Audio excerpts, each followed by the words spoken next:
Hey guys, what is welcome back to another discussion by SAPP Coding. Today we're going to be talking about how fitness has been incorporated into technology. Now, this is pretty obvious, but like a lot of people are trying to get into shape these days, whether it's to, gain more muscle or, get healthier eating habits. Technology has slowly begun to impact that in a certain aspect, and today we're going to be talking about how specifically fitness has been incorporated into technology so that people can achieve these fitness goals. So without further ado, let's get started. All right. So the first company we want to talk about is Apple. Technology and fitness connection is growing greater every day, and just look at Fitness Plus as an example. Recently, Apple released a new software called Fitness Plus, and this is a personalized virtual workout software that can be very helpful to keep you fit during quarantine. So, how does it work? There's a fitness app on your phone, iPad, or Apple TV, and this integrates all your metrics to your Apple Watch, which is another technology tool that can track all your workouts lively and updated. And all the metrics will be right there on your screen. There are also some other features, such as competitions, to motivate yourself even more and try achieving your goals faster. These are all new features that will only get improved upon in the future. Before, Apple only had a very basic health app that tracked your steps and your heart rate, and not as accurately as the Apple Watch, at least. And many companies already had these types of apps that required a lot of time and effort to log everything, such as your calories, intake. Therefore, no one could use it to their maximum potential. So Fitness Plus is a large step of how Apple, part of the tech sector, focused on fitness in their new launch of products. The fitness market in technology is also very large right now. There are competitors such as Garmin, Fitbit, and Peloton. And to start off, we will talk about how Peloton incorporated fitness into technology.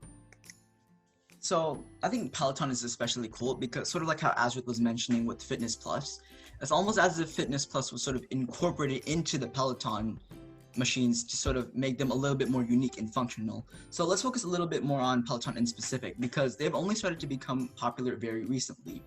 So Peloton was created in 2012, but they have gathered enough money to market their new products, which feature extraordinary things that we think just might be worth the monthly membership. So Peloton is not just your average at-home exercise machine. It's not just any workout bike. What's cool about Peloton is that it's almost like a social networking application built right into your bike. You can attend live sessions with the certified fitness coach, and that also means seeing your other prospective bodybuilders working out alongside you. You can communicate with each other during the live sessions, and if one of your friends also happens to own a Peloton, you can probably challenge them to a type of race or some different fitness routine. And of course, cardio isn't the only thing Peloton provides training for, as there are also core strengthening sessions, yoga classes that last several weeks, and a whole bunch of other features. However, all of this comes at a price. Adding the interactive touchscreen to your Peloton bike costs around $2,000, not to mention the monthly membership fee that includes your fitness trainers, the occasional DJ sessions that Peloton sponsors, as well as the guided yoga instructors. This is $40 per household per month, so it's truly an investment to think about. And what separates Peloton from the rest of the competition is how specifically they use technology in their fitness. They have competitions against their friends. You have guided yoga workouts right on your screen, and it's just much more easier to use and to track and to think about than just regular gym equipment by lifting weights and stuff like that. Right.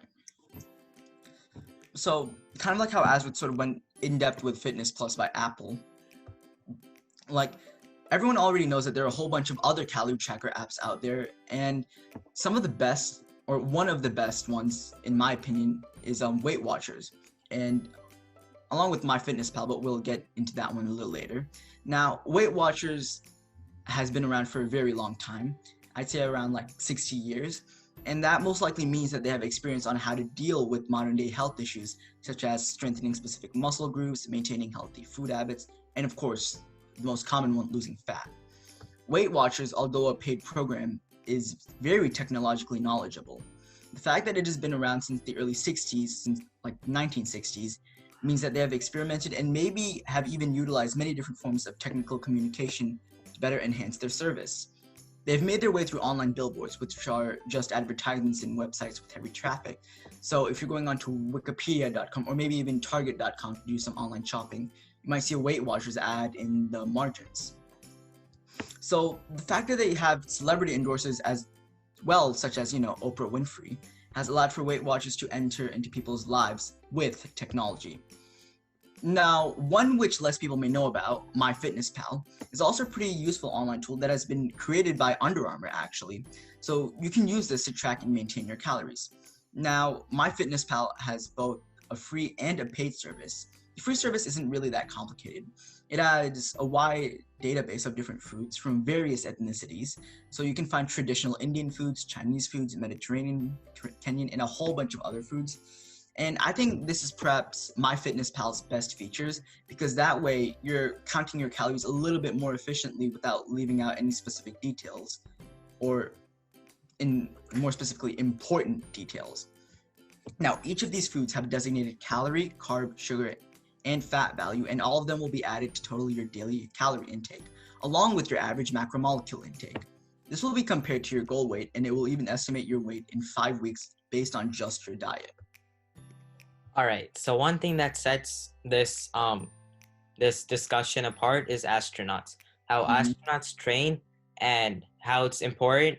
Technology has helped them in many ways for this. Perhaps the biggest change astronauts experience is bone and muscle loss. Humans on Earth work out these systems every day, simply by moving and standing against gravity. But without gravity to work against, the bones lose mineral density and the muscles risk atrophying, something astronauts are consistently trying to prevent from happening. And to do that, astronauts on the station work out 6 out of 7 days a week for at least 2.5 hours each day. And Prati will go into how technology has made their lives easier. Right. So the International Space Station and a bunch of different manned spacecraft are equipped with 3 machines in specific designed to give astronauts that full body workout: a bicycle, like the Peloton bicycle, a treadmill, and a weightlifting machine called ARED, for Advanced Resistive Exercise Device. Each machine is specifically designed for space and its environment, since normal gym equipment would be useless in microgravity, which is the environment that astronauts are surrounded in. Lifting weights, for instance, wouldn't do much in space, since dumbbells don't really weigh anything. So instead, the ARED machine utilizes 2 canisters that create small vacuums that astronauts can pull up against with a long bar, and this will allow them to do a variety of different exercises such as squats, bench press, deadlifts, and a whole bunch more. And that concludes our discussion for today. So thank you. Please like and subscribe and share this video if you found it useful or interesting. And see you next time on SAPP Coding.